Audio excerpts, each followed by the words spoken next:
Messenger বা ফেসবুকের মেটা এআইটা আপনারা কিভাবে রিমুভ করবেন। আমি রিসেন্টলি একটা ভিডিও আপলোড করছিলাম মেসেঞ্জারের মেটা এআই দিয়ে আমরা কি কি উপকৃত হতে পারি এন্ড এটার দ্বারা আমাদের কি কি ক্ষতি হতে পারে। ক্ষতির কথা শুনে অনেকে আমাকে কমেন্ট করছেন, ভাই আমি মেটা এআইটা কিভাবে রিমুভ করব। তাই আমি চলে আসলাম আপনাদের জন্য ভিডিও নিয়ে মেটা এআইটা খুব সিম্পল ভাবে আপনারা কিভাবে ডিলিট করে নেবেন। তার আগে বলবো, আমার চ্যানেলে যদি নতুন হয়ে থাকেন তাহলে অবশ্যই সাবস্ক্রাইব করে রাখবেন এন্ড ফেসবুক থেকে যদি দেখে থাকেন তাহলে অবশ্যই একটা ফলো করে রাখবেন।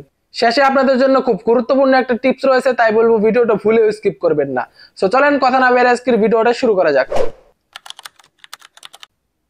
সো সর্বপ্রথম আমরা আমাদের মেসেঞ্জারে চলে যাব। মেসেঞ্জারে গিয়ে এখানে দেখতে পারবো যে উপরে নিচে কিন্তু দুই জায়গায় কিন্তু মেটা এআই রয়েছে। এই মেটা এআই আমাদের কি কি ক্ষতি করে এন্ড এটার উপকার কি, চাইলে কিন্তু আমার ভিডিওটা দেখে আসতে পারেন। সো এখন আমরা লাইভ প্রুফ দেখাবো যে এটা আপনারা কিভাবে একদম রিমুভ করবেন।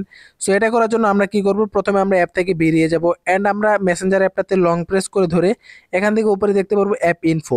আমরা এই অ্যাপ ইনফোতে চলে যাব। তারপর এখান থেকে একটু নিচে দেখতে পারবেন স্টোরেজ ইউজেস, এই অপশনটাতে আমরা একটা ক্লিক করে দেবো।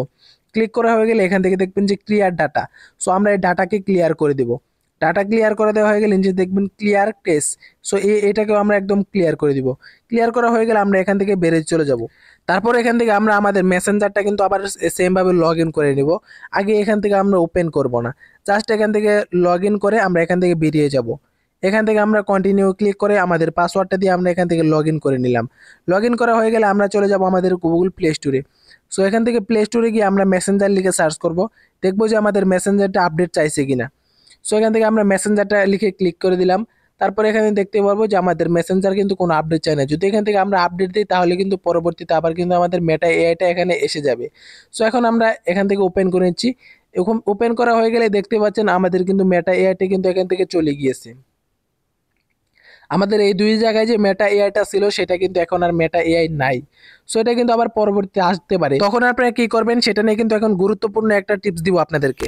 তো মেটা এআইটা যে আমরা ডিলিট করলাম এটা কিন্তু এক সময় না এক সময় কিন্তু এটা অটো আপডেট নেবে এন্ড আমাদের কিন্তু মেটা এআইটা চলে আসবে। এটা নিয়ে আপনাদের এত ভয় পাওয়ার কিছু নাই। আসলে তাকে যদি আপনারা কোনো পাসওয়ার্ড বা পার্সোনাল কোনো কিছু আর ওটিপি যদি শেয়ার না করেন সে কিন্তু আপনার কোনো ক্ষতি করতে পারবে না। মেসেঞ্জারের স্ক্রিনশট না দেন তাহলে কিন্তু সেগুলো কখনোই ফাঁস করতে পারবে না। সো এটা নিয়ে এত ভয় পাওয়ার কিছু নেই, আপনারা জাস্ট নিরাপদে ব্যবহার করবেন।